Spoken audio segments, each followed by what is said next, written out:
Show को escort करते हुए उसे वो फैमिली के पास ले जाता है। और अब आगे होमीज हमारे इस एपिसोड की स्टार्टिंग में ही हम गोल्डन ड्रैगन गैंग के 2 मेंबर्स को देखते हैं जो कि यहाँ पर एक बंदे को बुरी तरीके से मार रहे थे क्योंकि वो उन्हें पैसे देने से इनकार कर रहा था। और ये लोग मारते हुए कह रहे थे कि हम तो तुम्हें प्रोटेक्ट करते हैं, तुम्हें वो पैसे हर हाल में हमें देने ही पड़ेंगे। यहाँ पे बाकी बचे जो लोग थे जो कि ये नजारा देखते साथ ही अपने घर के खिड़की दरवाजे बंद कर लेते हैं। इसी दौरान हम एक कमरे की खिड़की में 2 लोगों को देखते हैं जो कि इस गोल्डन ड्रैगन गैंग के बारे में बातें कर रहे थे। और उनमें से एक बंदा कहता है कि ये गोल्डन ड्रैगन गैंग तो बहुत ही ज्यादा रूथलेस है। यहाँ तक कि सुनने में आया है कि इनका जो लीडर है वो तो इंसानों को कच्चा खा जाता है। सच में गुकुई बहुत ही ज्यादा निर्दयी है। यहाँ पे जिस बंदे पे ये लोग पीट रहे थे वो बंदा लड़खड़ाते हुए कहने लगता है कि प्लीज मुझे माफ कर दो, थोड़ा रहम करो, मेरे पास एक फूटी कौड़ी नहीं कि मैं तुम लोगों को दे सकूं। कि तभी इनका जो यहाँ का सरदार था वो कहता है कि चलो यहाँ आओ, एक काम करते हैं। वो उसे एक खाने का गर्म प्याला देता है और कहता है कि इसमें जो खाना है इसे टेस्ट करके बताओ कि ये अच्छा है या बुरा। यहाँ पे वो बंदा उस गर्म खाने को बिना रुके खाने लगता है कि तभी ये जो बंदा था अपनी तलवार की नोक को उसके आगे करते हुए बताता है कि तुम्हें पता है कि आज सुबह की बात है, यहाँ पास का ही जो कसाई खाना है उसका जो कसाई है उसने भी तुम्हारी जैसी सेम बात कही। उसने भी कहा कि उसके पास एक फूटी कौड़ी नहीं। तो पता है हमने उसके साथ क्या किया? जिसके बाद वो उसके मुंडी को पकड़ता है और खाने की तरफ झुकाता है और कहता है मैंने उसे मार दिया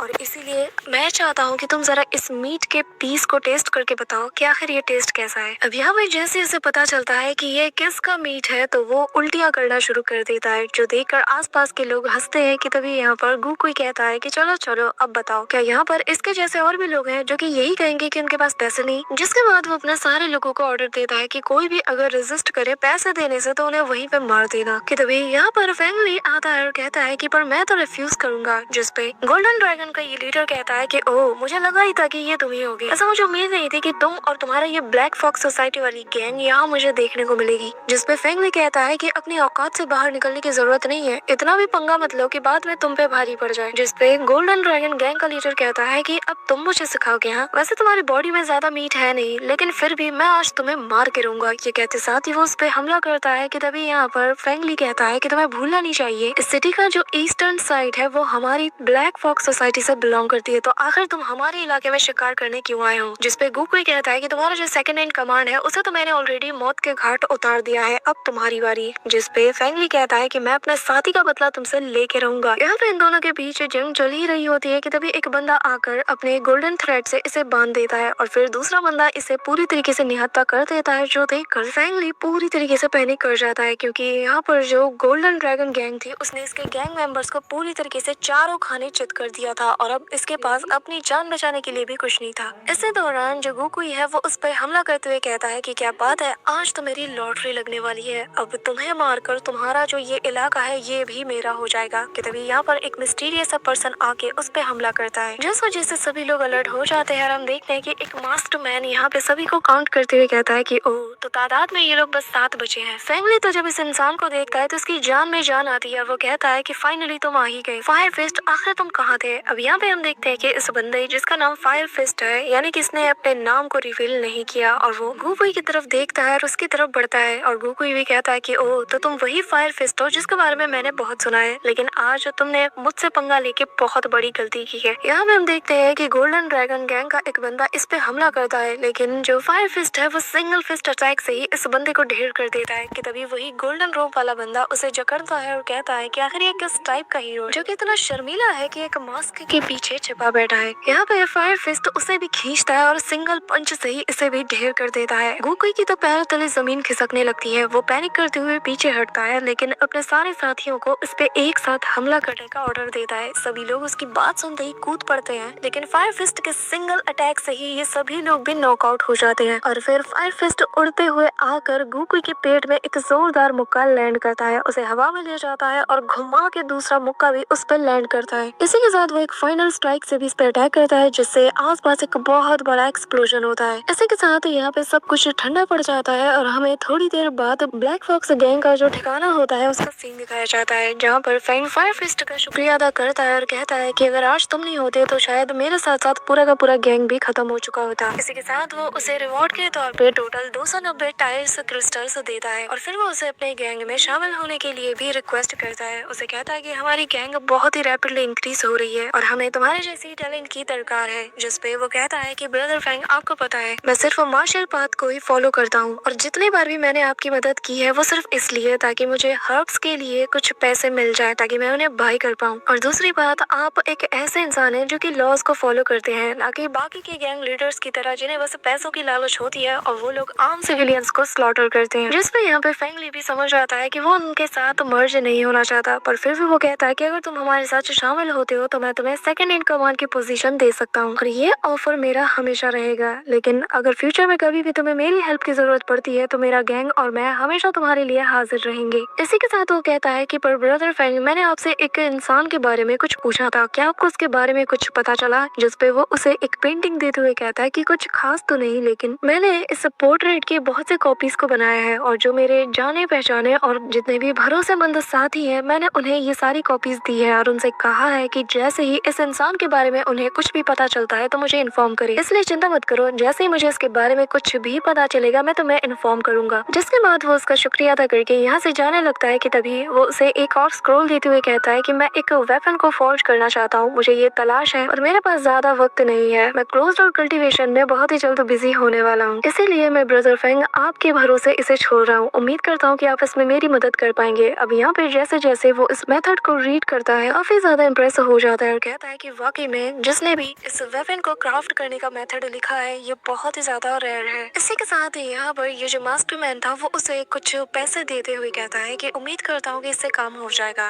जिससे फैंगली कहता है कि ये सब तो ठीक है, लेकिन इसे फॉर्ज करने के लिए हमें बहुत सी तादाद में रिफाइंड आयरन की जरूरत पड़ेगी। जो सुनते साथ ही फेयर फिस्ट अपने पास से कुछ और पैसों को निकालते हुए कहता है कि उम्मीद करता हूँ कि आप मेरे लिए इसे हर हाल में बना देंगे और अगर कुछ और जरूरत पड़ती है तो मुझे जरूर बताइएगा। जिसपे फैंगली उन्हें रखते हुए कहता है कि अरे रे तुम्हें इतना ज्यादा परेशान होने की जरूरत नहीं है, बाकी सारी चीजें मैं संभाल लूंगा। अब यहाँ पर से फेयरवेल कहते हुए फेयर फिस्ट यहाँ से चला जाता है। इसी के साथ वो यहाँ पर जैसे ही गली के पीछे जाता है तो अपना नकाब उतार के सामने आता है और हम देखते हैं कि ये और कोई नहीं बल्कि शिमू है और इतने अमाउंट में मार्शल आर्ट्स का यूज करने की वजह से उसकी बॉडी में अब वो इंजरीज बढ़ने लगी है, जिस वजह से उसे जल्द से जल्द कल्टीवेट करके अपनी बॉडी में मौजूद इम्प्योरिटीज को बाहर निकालना होगा। इसी के साथ हमें नेक्स्ट मॉर्निंग का सीन दिखाया जाता है जहाँ पर शिमू सभी को मार्शल आर्ट्स सिखा रहा था और वहाँ मौजूद डिसाइपल्स को बता रहा था कि आखिर वाइंड टेक्निक का जो 13 फॉर्म है वो क्या है। यहाँ पर वो सभी को बता रहा था कि तुम इस टेक्निक की मदद से अपने ब्लेड को ऐसे स्पिन कर पाओगे जैसे कि हवा अपनी मर्जी से मूव करती है और अगर तुमने वाइंड टेक्निक का 13 फॉर्म मास्टर कर लिया तो तुम अपनी तलवार के सिंगल अटैक से ही अपने दुश्मन को एक झटके में मार गिरा सकते हो और तुम्हें बस इसके लिए वाइंड पर पूरी तरीके से अपना कंट्रोल हासिल करना होगा। इसी के साथ वो एक सिंगल स्लैश अटैक करता है जिसमें कि उसने बस हवा की ताकत का यूज किया था और यहाँ पे उसने बहुत बड़े बड़े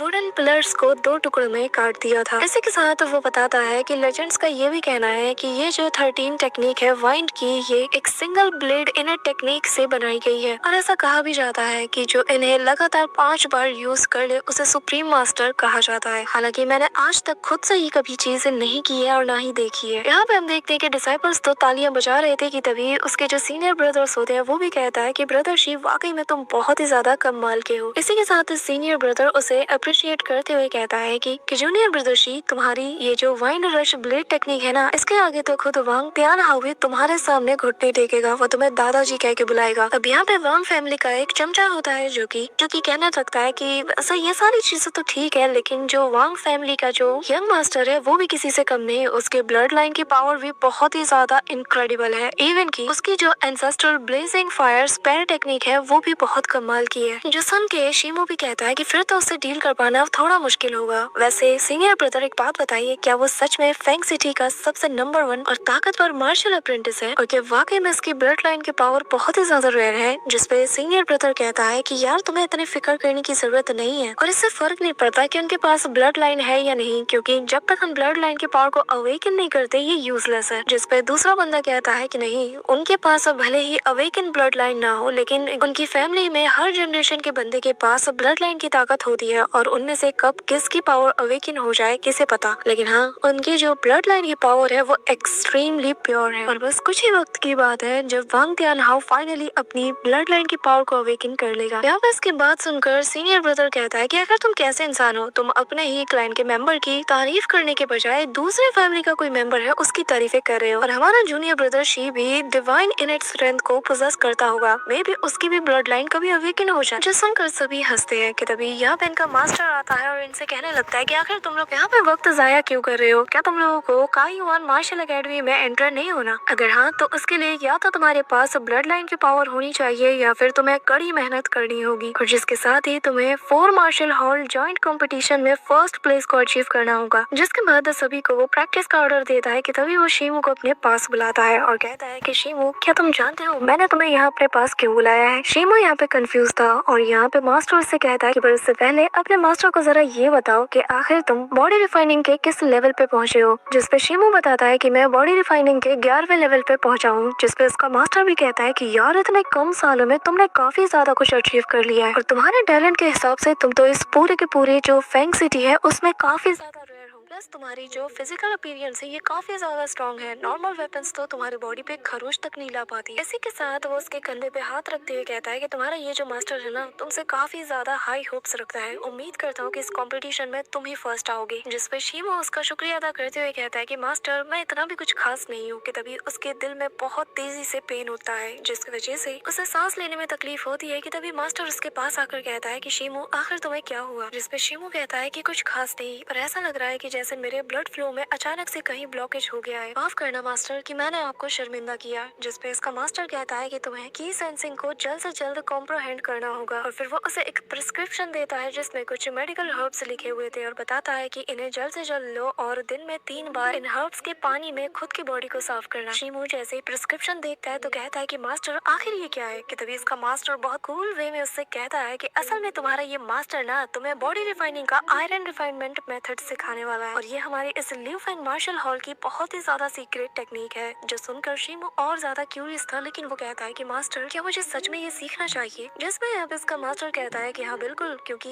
ये जो मेथड है ये सिर्फ डायरेक्ट डिसाइपल को ही सिखाया जाता है और मुझे तुमसे काफी ज्यादा उम्मीदें हैं। जिसपे वो शुक्रिया अदा करता है। जिसपे मास्टर कहते हैं कि नहीं नहीं, इतनी जल्दी शुक्रिया करने की जरूरत नहीं है, जरा देख तो लो, क्योंकि वो जो हर्ब्स मैंने लिखे हैं ये बहुत ज्यादा एक्सपेंसिव है। जब तक तुम इन्हें बाय करके नहीं लाते मेरे पास तब तक मैं तुम्हें सिखाने नहीं वाला। अब शीमू जैसे उनके प्राइस को चेक करता है उसके भी होश उड़ जाते हैं और कहते हैं कि क्या सच में ये इतना ज्यादा एक्सपेंसिव है? जिसपे मास्टर उससे कहता है कि और क्या, तुम्हें क्या लगा कि डायरेक्ट डिसाइपल बनना इतना आसान है? तुम्हारे पास न सिर्फ स्किल होनी चाहिए बल्कि तुम्हारी जेब भी भारी होनी चाहिए। जिस पर शीमू उसका शुक्रिया अदा करता है और मास्टर उससे कहते हैं कि ठीक है अब तुम यहाँ से जा सकते हो। इसी के साथ सीन शिफ्ट होता है। शाम के वक्त शीमू को दिखाया जाता है जो कि एक घर की छत पे लेटा हुआ था और वो उस प्रिस्क्रिप्शन को देखकर कहने लगता है कि इसमें तो 3 महीने से ज्यादा का वक्त लगेगा। नहीं नहीं, मुझे इसे 1 महीने में ही करना होगा। लेकिन यार ये इतने ज्यादा महंगे हैं कि भाई मैं तो पूरी तरीके से कंगाल हो जाऊंगा। कि तभी यहाँ पे जिन यूहान आती है और कहती है कि ब्रदर आखिर आपको क्या हुआ है? किस बारे में इतना सोच रहे हो? हाँ, ये मत कहना कि आप वापस से पैसों को लेकर फिक्रमंद हो रहे हो। अब यहाँ पे हम देखते हैं कि जिन हुआन बड़ी होके काफी ज्यादा सुंदर बन चुकी है। जिस पर शीमू कहता है कि वो मैं देख लूंगा, लेकिन ये बताओ आजकल तुम यहाँ पर इतना ज्यादा क्यों दिख रही हो? जिस पे वो उसके हाथ को पकड़ते हुए कहती है कि ये मेरे भाई का घर है, मेरे भाई की जगह है, मैं क्यों ना आऊँ? जिसे देखकर शीमू कहता है कि तुम्हें ज्यादा देर तक यहाँ नहीं रुकना चाहिए। अगर जिन फैमिली के एल्डर्स को पता चला कि तुम फिर से यहाँ आई हो तो वो तुम्हें दोबारा चिल्लाएंगे। जिस पे जिन युआन कहती है कि मैं क्या करूँ, मेरा बड़ा भाई है ही ऐसा कि वो किसी से भी हेल्प नहीं लेना चाहता, इसलिए मुझे तो उसकी फिक्र होगी ना। जिसके बाद वो उसे कॉइन से भरा हुआ एक बैग देती है और कहती है कि इसे रखिए। और हाँ, मुझे कुछ कहने की जरूरत नहीं है क्योंकि मैं जानती हूँ कि जो आयरन रिफाइनिंग मेथड है उसमें बहुत से रेयर हर्ब्स की जरूरत पड़ती है जो कि काफी ज्यादा एक्सपेंसिव है। तो इसलिए इन पैसों को रखिए और अपना काम कीजिए। लेकिन हाँ, अगर ये कम पड़ते हैं तो मुझे बता दीजिएगा, मैं बाकी भी अरेंज कर लूंगी। जिसपे शीमू कहता है कि लेकिन पर मैं ये नहीं ले सकता। ये सुनकर जिन युआन कहती है कि पर कुछ नहीं, मैंने कहा ना आप इसे रखिए तो मतलब रखिए। जिसपे शीमू भी मान जाता है और कहता है कि ठीक है फिर मैं इसे एक लोन की तरह ले रहा हूँ, जब मेरे पास पैसे आ जाएंगे तो मैं इसे तुम्हें लौटा दूंगा। जो सुनकर जिन युआन हंसती है और तभी हमें पास्ट का एक सीन दिखाया जाता है जब ये दोनों काफी ज्यादा छोटे थे और यहाँ पे जिन युआन रो रही थी क्योंकि उसे यहाँ पे जिन तियान ने बुली किया था। कि तभी यहाँ पर शीमू आ जाता है, उसे कैंडी देता है और कहता है कि चिंता मत करो, मैंने उस जिन तियान के बच्चे को बहुत अच्छे से सबक सिखाया है, अब वो आगे से तुम्हें कभी भी परेशान नहीं करेगा और अगर इसने किया ना तो मैं फिर से इसे सबक सिखाऊंगा। ये सुनते साथ ही जो जिन यूहान है वो कहने लगती है कि आखिर आप मेरे साथ इतने ज्यादा काइंड क्यों हैं? जिस पे जिन यूहान कोई जवाब नहीं देता और तभी हमें प्रेजेंट टाइम का सीन दिखाया जाता है जहाँ पे हम जिन यूहान को देखते हैं जो कि हंसती है और फिर कहने लगती है कि ठीक है ये लोन फोन रहा। तुम्हें क्या लगता है मैं तुम्हें ये गिफ्ट देने ही रही हूँ? ये कहते साथ ही वो यहाँ से जाने लगती है और कहती है कि बीते 10 सालों में तुमने मुझसे बहुत से कर्जे लिए हैं, सबको एक साथ चुका देना। अब उसकी बात सुनकर यहाँ पे शीमो स्माइल करता है कि तभी वापस से उसके हार्ट में वही पेन शुरू हो जाता है, जिस वजह से उसे काफी ज्यादा तकलीफ होती है और वो यहाँ पे बेहोश होने की हालत तक पहुँच जाता है और तभी वो छत से लुढ़कता हुआ गिर जाता है, जिसे देखकर जिन युआन उसके पास जाकर कहती है, सीनियर ब्रदर आखिर क्या हुआ, क्या तुम ठीक हो? कि तभी यहाँ पे हम शीमो को एक अलग ही जगह पे पाते हैं। वो अपनी कॉन्शियसनेस के अंदर खुद को एक जायंट से बीस्ट के अंदर पाता है। उसके सामने एक बड़ा सा माउंटेन होता है कि तभी उसे ऐसा फील हो रहा था कि इसके पास आइस पावर है और वो इमीडिएटली वहाँ से जंप करती हुए इस माउंटेन की तरफ बढ़ता है। यहाँ पे उसके बॉडी पे उसका कोई कंट्रोल नहीं होता और ये उछलते कूदते उस माउंटेन की चढ़ाई करना शुरू कर देता है। यहाँ पे शिवो खुद से कहता है कि आखिर मैं ये क्यों कर रहा हूँ, मेरी बॉडी पे मेरा कंट्रोल ही नहीं। यहाँ पे ये जो मंकी था ये उछलते कूदते माउंटेन की टॉप पे पहुंच जाता है और यहाँ पे आते साथ ही वो इतना जोरदार अटैक करता है कि यहाँ पर इस माउंटेन से लावा निकलने लगता है कि तभी वो चांद के सामने अपनी बॉडी से कुछ साइंस को बनाने लगता है, जो देखते साथ ही यहाँ पे शिमो कहता है कि ये जो कुछ भी कर रहा है इससे ऐसा लग रहा है कि मेरी ब्लॉकेज जो है वो धीरे धीरे क्लियर हो रही है। ऐसा लग रहा है कि मेरी मेरिडियंस पहले से ज्यादा बेहतर हो रहे हैं। यहाँ पे हम देखते हैं कि ये जो व्हाइट एप है ये मेडिटेट करने में बैठ जाता है, लेकिन इसका जो स्टाइल था ये था मून मेडिटेशन मेथड, जिस वजह से शिमो की जो कॉन्शियसनेस है ये भी काफी ज्यादा वाइड हो जाती है। अब यहाँ पे शिमो भी कहता है कि ये व्हाइट एप तो मून मेडिटेशन मेथड को कर रहा है। इसी दौरान यहाँ पे मेडिटेट करते हुए इस एप की आंखों से तेज रोशनी निकलती है, जिसके साथ ही शिमो को होश आ जाता है और यहाँ पे जिन युआन जो कि इसके पास ही मौजूद थी वो उसे टाइटली होल्ड करते हुए कहती है कि फाइनली तुम्हें होश आ ही गया। कि तभी यहाँ पर जिन युआन की मदर आ जाती है और वो उसे कहती है कि युआन तुम्हें जरा तमीज से पेश आना चाहिए। अब यहाँ पे उसे देखते साथ ही जो शिमो है वो बताने लगता है कि आंट ये चीज मेरे साथ फिर से हो रही है, जिसपे वो कहती है कि क्या ये ब्लॉकेज वाली चीज तुम्हें बार बार फील हो रही है? जिसपे शिमो बताता है कि पहले जब ये होता था तो मैं थोड़े बहुत कल्टीवेट करने की वजह से ये बिल्कुल फिक्स हो जाता था, लेकिन अब तो ये मेरे मेरिडियंस तक पहुंच चुकी है और ये बार बार मुझे इंटरप्ट भी करता है, जिस वजह से मुझे तकलीफ भी होती है। ये सुनकर जिन यूहान उसकी मदर से कहती है कि अब हमें क्या करना चाहिए। कि तभी शिमो बताता है कि मैं पहले से ज्यादा कमजोर भी फील कर रहा हूँ। इसी दौरान उसे वो सारी मेमोरीज याद आ जाती हैं जो भी कुछ उसने अपने कॉन्शियसनेस के अंदर देखा और फिर वो बताता है कि असल में अभी कुछ देर पहले जब मैं बेहोशी की हालत में था तो मेरे कॉन्शियसनेस को किसी ने गाइड किया। ऐसा लग रहा था कि कोई मुझे गाइड करते हुए एक ऐसे मेथड के बारे में बता रहा था जिसके जरिए से मैं इस प्रॉब्लम का परमानेंट इलाज ढूंढ सकता हूँ। ये सुनते साथ ही यहाँ पे जो शिमो की आंट है वो कहती है कि बताओ आखिर तुमने क्या देखा।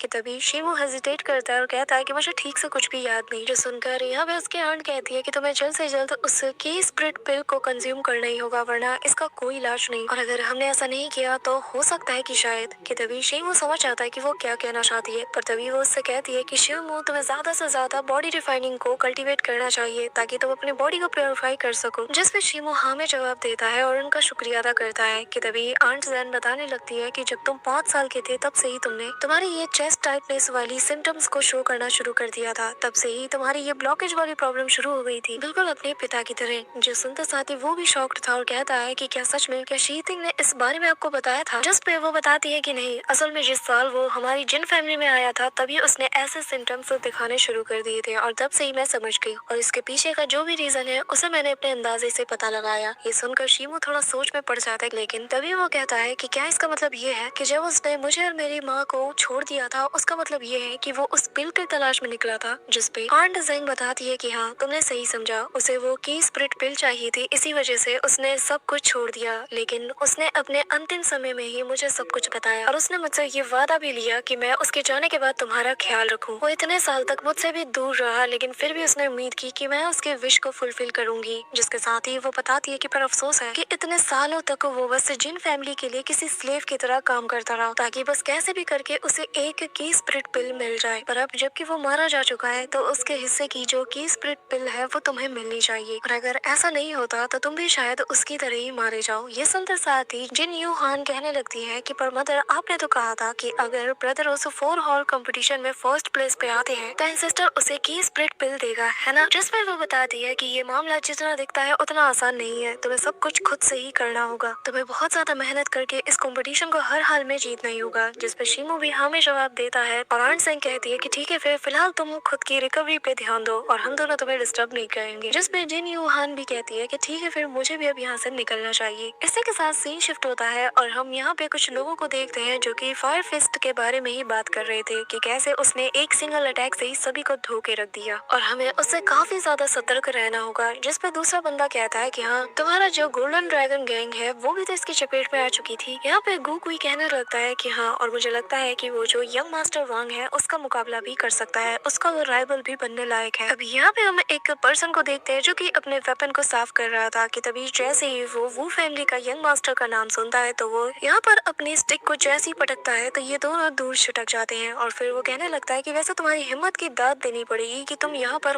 वू फैमिली के यंग मास्टर को मेंशन कर रहे हो और इसी वजह से मेरा अब उस बंदे पे इंटरेस्ट आ गया है। चलो देखते हैं कि आखिर कौन है ये fire fist. So that's it for today guys. I hope कि तुम सबको आज की ये वीडियो काफी ज्यादा पसंद आई होगी। अगर हाँ तो वीडियो को लाइक करना, चैनल पर नए हो